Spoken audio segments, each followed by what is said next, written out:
Olá, mais uma vez aqui no canal de Cláudio Cerqueira, depois aí de um período sabático em que eu tive que me dedicar aí ao estudo para completar aí um TCC do meu curso de pós-graduação em aconselhamento pastoral. E o tema do meu TCC foi um tema bastante interessante e muito polêmico, que é o casamento e divórcio e a questão do novo casamento. E, por conta disso, eu trouxe um pouco daquilo que eu pesquisei para que possamos fazer uma reflexão por meio desse vídeo. Então, nós vamos tratar hoje do tema casamento, divórcio e novo casamento. Antes de começar, eu gostaria de lhe pedir que, se você ainda não é inscrito no meu canal, que faça a inscrição, que dê um joinha aí, e que também possa clicar lá no sinalzinho onde tem um sininho, para que toda vez que chegar um novo vídeo, você receba uma notificação, ok? Assim você estará sempre atualizado com relação aos vídeos nesse canal. Casamento, divórcio e novo casamento. O que a Bíblia fala desse tema tão controverso e tão polêmico nos meios, principalmente nos meios cristãos, onde há uma discussão ferrenha sobre essa questão, e nós vamos aqui buscar entender o que a Bíblia traz sobre a questão do casamento, inicialmente, depois sobre a questão do divórcio e sobre a possibilidade de um novo casamento. O texto bíblico que nós vamos utilizar está lá em Mateus, capítulo 19, entre os versos 3 e 12, quando Jesus é questionado pelos fariseus sobre essa questão do divórcio, e também o texto lá em 1 Coríntios 7, de 1 a 24, em que o apóstolo Paulo também, respondendo à igreja de Corinto, uma série de perguntas, de questões sobre a família, sobre casamento, o apóstolo Paulo começa a responder e a tirar aquelas dúvidas da igreja em Corinto. Pois bem, é um tema bastante, como eu falei, bastante polêmico, é uma discussão muito grande, interpretações diversas entre os teólogos, entre os pastores, na comunidade evangélica, na comunidade cristã. Muitos defendem que o segundo casamento é pecado, muitos defendem que o próprio divórcio é pecado. E nós vamos buscar entender dentro desse contexto, dentro de toda essa discussão, o que a Bíblia nos orienta, o que a palavra de Deus nos orienta sobre esse tema. No começo, é importante entender qual a visão de Deus para o casamento. E a primeira coisa que eu queria trazer aqui é que o texto, lá em Malaquias 2,16, diz que Deus odeia o divórcio. Vamos ver o que o texto diz. Porque o Senhor, o Deus de Israel, diz que odeia o divórcio, e aquele que encobre a violência com a sua roupa, diz o Senhor dos Exércitos. Portanto, guardai-vos em vosso espírito e não sejais desleais.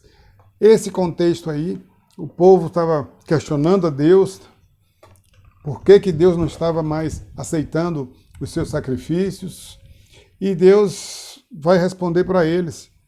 Olha, e ainda dizeis por quê? Porque o Senhor foi testemunha entre ti e a mulher da tua mocidade, com a qual tu fostes desleal, sendo ela a tua companheira e a mulher da tua aliança. Então, Deus está aqui dizendo que aquele povo estava sendo desleal e que Deus era testemunha da deslealdade. E aí o versículo 16 afirma de forma bastante clara que Deus odeia o divórcio. E por que será que Deus odeia o divórcio? Porque casamento é uma instituição divina, uma instituição planejada, projetada e executada por Deus. O primeiro casamento foi realizado por Deus quando ele percebe que não era bom que Adão estivesse só. Lá no livro de Gênesis tem essa narrativa. E aí ele diz que vai fazer uma ajudadora que lhe fosse idônea. Então Deus faz adormecer a Adão, da costela de Adão ele vai formar a mulher. E o texto bíblico diz que Deus a trouxe para Adão. Ali acontecia o primeiro casamento. Então, casamento é uma instituição divina. Casamento foi criado, projetado, planejado por Deus e colocado em execução quando ele forma o homem e a mulher. E o texto bíblico, lá em Gênesis, diz: deixará, pois, o homem pai e mãe, se unirá à sua mulher, e os dois serão uma só carne. Então, é isso que a Bíblia traz sobre casamento inicialmente. Quando Jesus, lá em Mateus, é provocado pelos fariseus com relação ao divórcio. Os fariseus, quando vão questionar Jesus, eles vão se referir à lei judaica e vão perguntar ao Senhor: é lícito ao marido repudiar a sua mulher por qualquer motivo? Então respondeu ele: não tendes lido que o Criador, desde o princípio, os fez homem e mulher? E que disse: por essa causa deixará o homem pai e mãe, se unirá à sua mulher, tornando-se os dois uma só carne, de modo que já não mais dois, porém uma só carne. Portanto, o que Deus ajuntou, não separe o homem. Esse texto está lá em Mateus 19, verso de 3 a 6.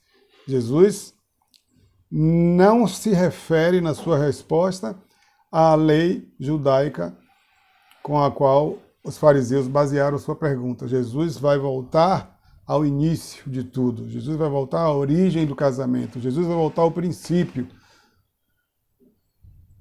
onde Deus formou o primeiro casamento, onde Deus disse que os dois se tornariam uma só carne, onde Deus deixa claro a instituição do casamento como algo indissolúvel.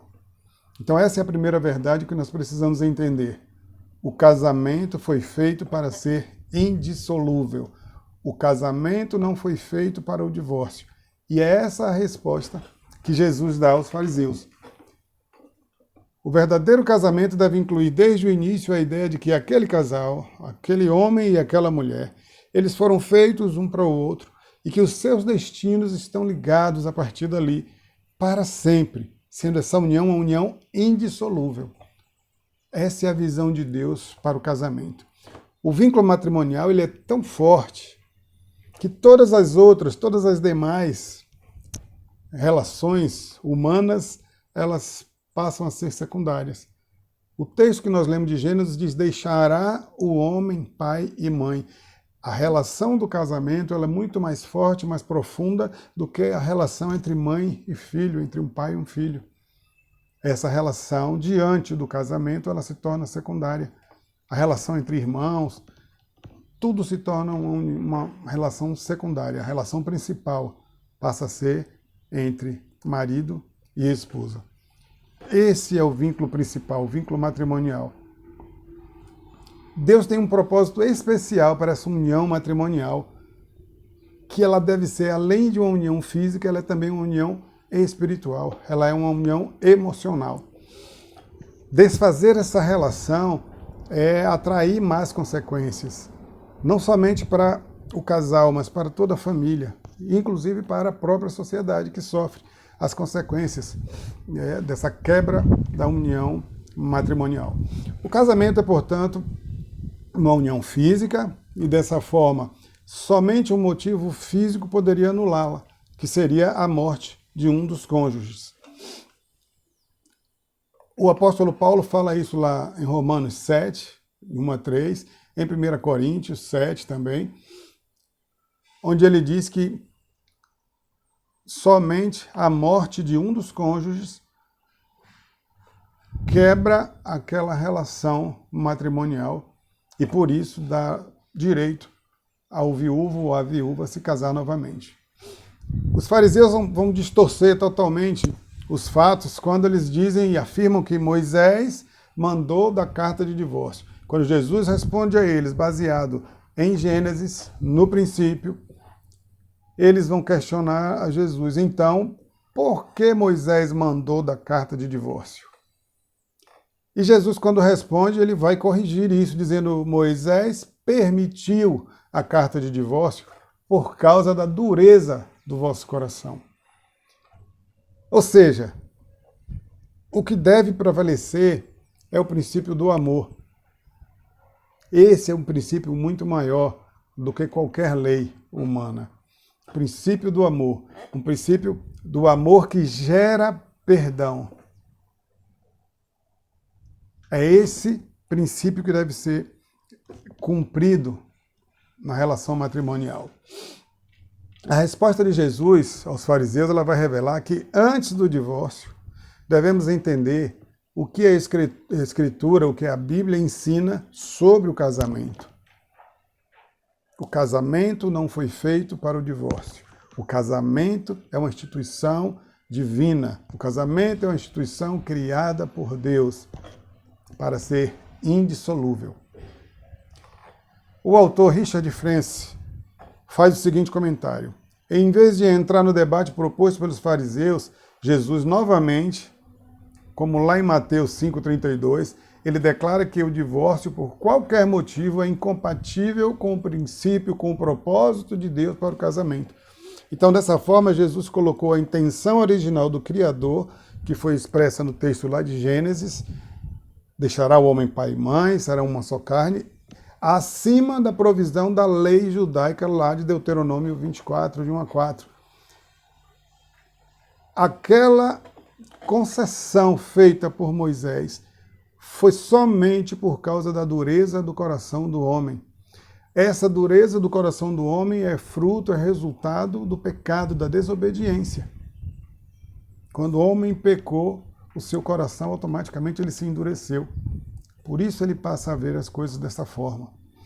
A regulamentação do divórcio foi uma concessão para lidar com o resultado desse pecado.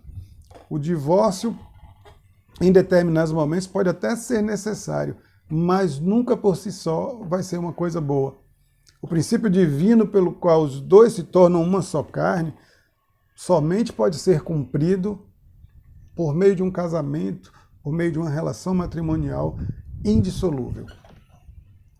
A Bíblia não deixa nenhuma margem de dúvida com relação a isso. Naquele período existiam duas escolas que debatiam essa questão do divórcio. A escola rabínica do Hillel, ele tinha uma visão bastante ampla dessa questão e eles interpretavam a questão da coisa indecente como qualquer coisa que desagradasse o marido. Porém, a escola do Rabino Shammai adotava a visão mais restrita com relação ao divórcio e entendia que a coisa indecente era algum tipo de pecado sexual. Não era o adultério, porque o adultério era penalizado com a morte, mas outros desvios de natureza sexual. Então, a primeira escola considerava que qualquer motivo daria direito ao pedido de divórcio e, nesse caso, a pessoa estaria livre do compromisso do casamento, podendo contrair outro matrimônio, casar-se novamente livremente. A escola de Shammai entendia que só em caso de pecado sexual se poderia permitir o divórcio e ficar livre para casar com outra pessoa. A resposta que Jesus dá, ela tem mais a ver com a visão rabínica de Shammai, quando Jesus traz uma exceção. E ele diz que se alguém se divorciar de sua mulher e se casar de novo, comete adultério, e quem casar com a divorciada também comete adultério. Só que o texto diz, em exceção, ou seja, quem deixar a sua mulher, quem se divorciar, exceto em caso de relações sexuais ilícitas e casar com outra, comete adultério. Então Jesus traz aí uma exceção para a questão do divórcio e novo casamento. Se houver divórcio por qualquer motivo e casar de novo, na visão de Jesus, no ensino de Jesus, a pessoa comete adultério no novo casamento, com o novo casamento. Mas se esse divórcio for gerado por conta de uma relação sexual ilícita, O original lá do grego está a palavra porneia. A palavra porneia ela envolve uma série de impurezas sexuais. Nesses casos, e somente nesses casos, Jesus diz que o divórcio é permitido e o segundo casamento ele também é permitido, ele não seria adultério nessa situação.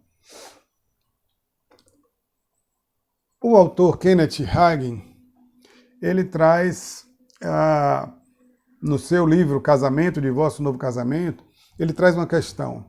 Ele vai abordar a resposta que Jesus deu nesse diálogo aí com os fariseus, e ele vai também trazer a questão que o apóstolo Paulo traz em 1 Coríntios 7, sobre a questão do casamento. Interessante entender que Jesus está falando especificamente aos judeus, respondendo a pergunta que os judeus, os fariseus, lhe fizeram sobre o texto lá de Deuteronômio, sobre a lei judaica, a lei mosaica.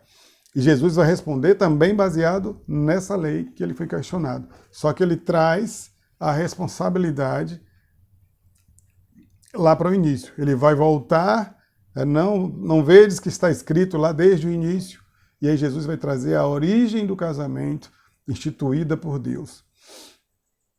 O texto lá em Deuteronômio vai dizer assim: se o homem se casar com uma mulher e depois não a quiser mais, porém encontrar nela algo que ele reprova, deveria lavrar o termo de divórcio, lhe dar na mão e lhe despedir de casa. De acordo com a lei judaica, a divorciada, então, de posse dessa carta de divórcio, ela tinha todo o direito de casar de novo. O termo do divórcio era sua carta de liberdade, era como se fosse uma carta de alforria, não existindo mais nenhum laço conjugal entre as partes. Era como se nunca houvesse casado. Era isso que determinava a lei dos judeus, a lei chamada lei mosaica. Por outro lado, o apóstolo Paulo, ele está respondendo a alguns questionamentos feitos pela igreja de Corinto sobre casamento, sobre família, e uma dessas perguntas é sobre a questão do casamento, do divórcio e do novo casamento. Com relação ao casamento, o apóstolo Paulo assegura aquela regra geral que Jesus foi buscar lá em Gênesis. Se você está casado, permaneça casado. Se por acaso separar, permaneça solteiro. Ele volta a essa regra geral e, nesse caso, a resposta dele vai convergir com a resposta de Jesus. E aqui Paulo vai trazer uma novidade com relação à questão do casamento. Ele afirma que quem está casado deve permanecer casado. Se estiver casado, se separar por qualquer motivo, comete adultério e se casar de novo. Ele afirma aqui que a única forma de permitir o novo casamento seria com a morte de um dos cônjuges. E isso está batendo certinho lá com o texto que Jesus traz lá de Gênesis. Será uma só carne e só a morte seria possível fazer a dissolução daquele casamento. Mas Paulo lá no verso 15 e 16, ele traz uma exceção que Jesus não abordou, Jesus não mencionou, até porque não foi perguntado e era um outro contexto. Paulo vai dizer que se um cônjuge descrente decide deixar o seu cônjuge crente, então o cristão não estaria debaixo da obrigação com relação ao voto daquele casamento. Muitas pessoas acabam dizendo que isso é uma contradição entre Paulo e Jesus. Não é contradição, porque ele não está contradizendo o que Jesus disse. Ele está abordando algo que Jesus não abordou porque não foi questionado sobre isso. O que Paulo está respondendo aqui é um questionamento do povo da igreja de Corinto, não baseado na lei judaica. Jesus interpretou a lei mosaica quando deu a resposta lá aos fariseus. Paulo está falando aos crentes de Corinto, aos gregos, não eram judeus, não estavam debaixo da lei judaica. Então, quando Paulo traz aqui essa situação, é porque o contexto da igreja de Corinto era de que muitas pessoas estavam se convertendo ao cristianismo e acontecia em muitas famílias que um cônjuge se convertia ao cristianismo e o outro não se convertia. E isso estava gerando alguns conflitos. E entre esses conflitos, alguns que não se converteram estavam abandonando o seu casamento por conta de não aceitar o cristianismo.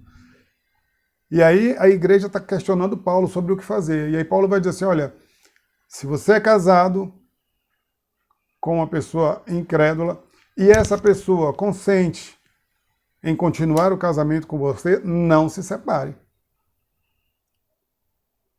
Permaneça casado. Não se separe somente porque o seu cônjuge é incrédulo. Perfeito. Mas existiam casos do abandono. A iniciativa do abandono era do cônjuge não cristão.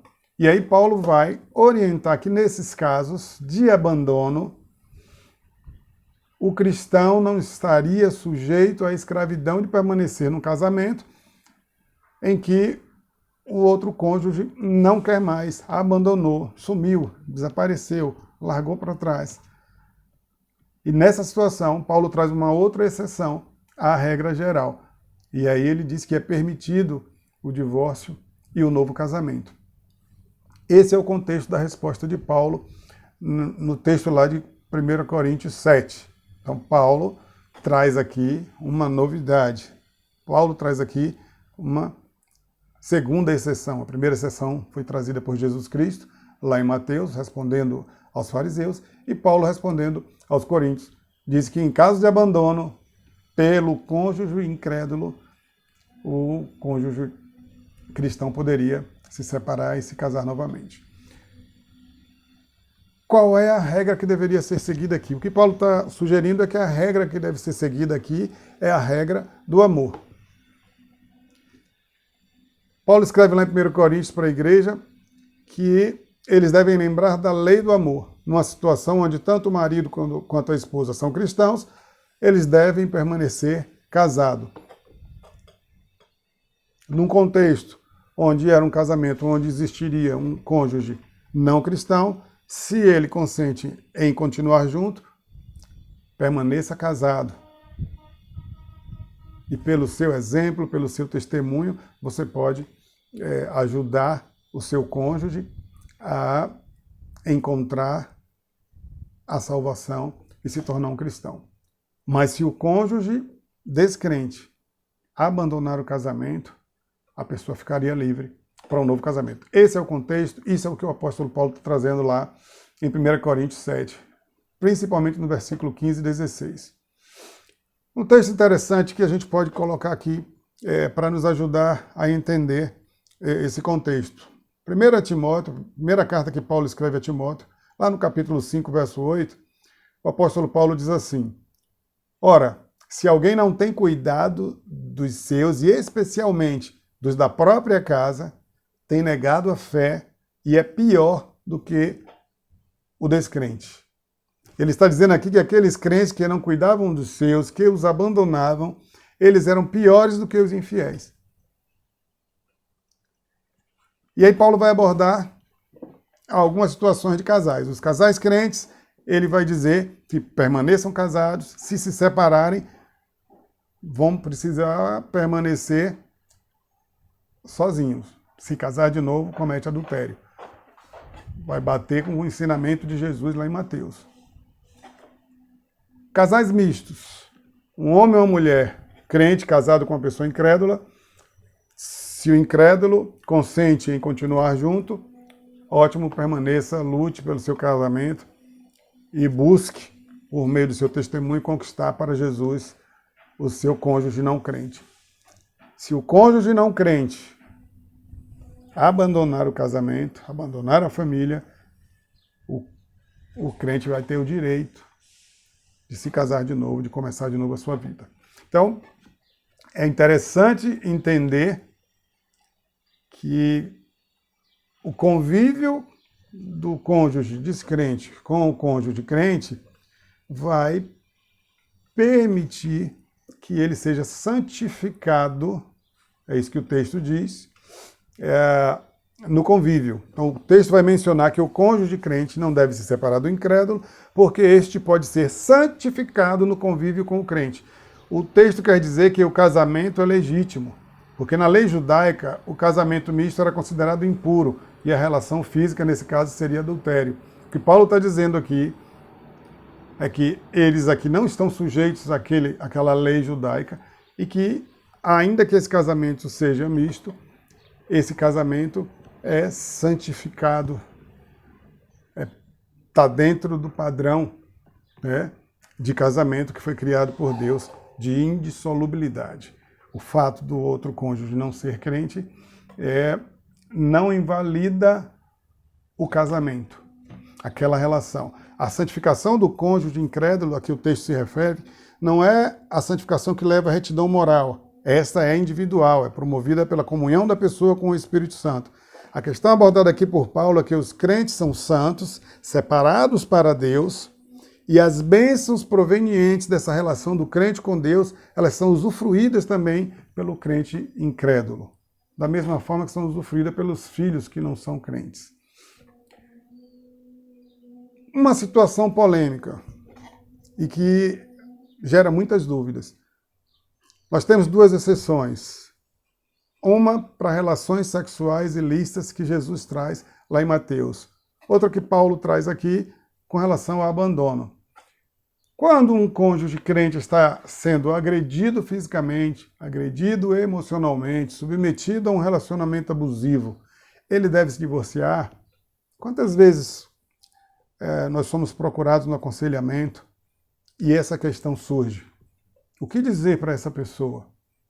A exceção que Jesus traz é somente em caso de relações sexuais ilícitas. E então? Paulo traz que só em caso de abandono. O cônjuge, nesse caso, deve se manter em perigo de vida para manter o casamento? Ou se divorciar, deve viver o resto da sua vida sozinho? E se for uma pessoa jovem, não vai contrastar com o que Paulo traz também sobre que ele deve se casar para não viver abrasado, para não pecar? É uma situação difícil, uma situação polêmica. Será que podemos entender que quando alguém agride o seu cônjuge, ameaça, submete a esse relacionamento abusivo, está realmente concordando em manter o relacionamento? Será que não vai se enquadrar naquilo que Paulo diz lá a Timóteo, que aquele que não cuida dos seus, aquele que abandona, ele é considerado pior do que o incrédulo? A pessoa que age dessa forma não deveria ser considerada pior do que o ímpio? Então, esse texto da carta de Paulo a Timóteo, ele vai deixar claro que essa prática da violência, essa falta de cuidado com os seus, esse abandono, ele vai colocar aquele cônjuge numa situação pior ainda do que um ímpio, do que o incrédulo. Então, se a ótica for nessa direção, o cônjuge agredido poderia se divorciar e casar-se de novo, porque a fidelidade aos laços matrimoniais foram quebradas no momento que um agrediu o outro. No momento que se consolidou aquela agressão, aquela relação abusiva.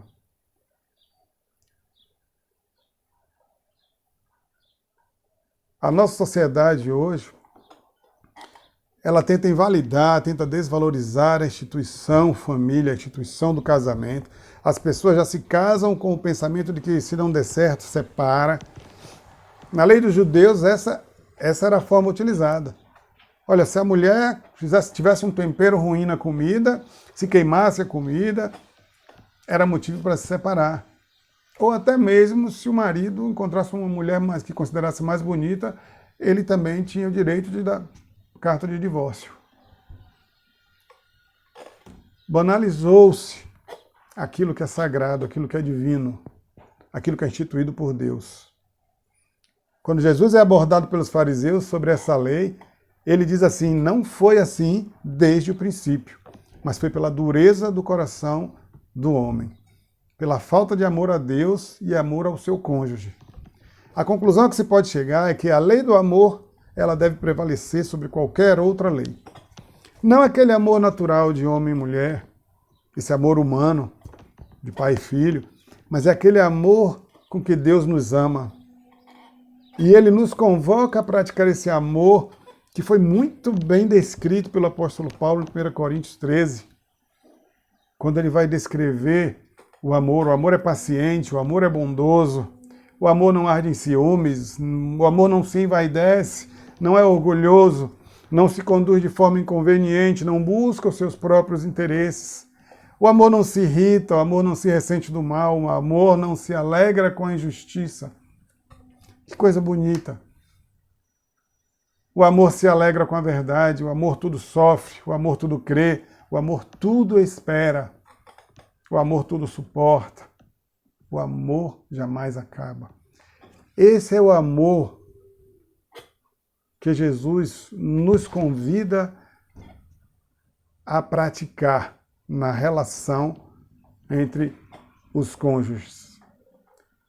O amor que olha com o olhar de misericórdia e compaixão, o amor que leva ao perdão, o amor que compreende, o amor que está sempre disposto a recomeçar. Não há divórcio que possa resistir a esse amor. É isso que a palavra de Deus, a Bíblia, ensina sobre casamento e divórcio. Creio que o casamento foi planejado por Deus para que ele seja até que a morte o separe. O casamento não foi feito para o divórcio. Precisamos aprender a amar o outro do jeito que ele é. Precisamos ser menos egoístas, buscando sempre a nossa própria felicidade. É preciso focar na felicidade do outro. Precisamos obedecer a palavra, liberar perdão, principalmente entendendo que nenhum de nós é perfeito. Todos nós somos cheios de defeitos. É preciso aprender a compreender. Lute pelo seu relacionamento. Lute pela sua família. Coloque diante de Deus. Não desista diante do primeiro obstáculo. Entenda que o seu cônjuge não é o seu inimigo. Olhe para ele com o mesmo olhar com que Jesus Cristo olha para nós, com aquele olhar de compaixão, de amor, de misericórdia. Tenha um coração perdoador. E aí não precisaremos discutir sobre o divórcio. Essa palavra, na verdade, deveria ser riscada do vocabulário de todos os servos do Senhor. Ame com o mesmo amor com que você é amado por Jesus. E nunca precisaremos discutir sobre o divórcio, porque o casamento não foi feito para o divórcio. O casamento foi instituído por Deus para ser indissolúvel, para que seja até que a morte o separe. Então que Deus abençoe e que Deus nos ensine a cada dia a exercer esse amor e a lutar pelos nossos casamentos. Amém?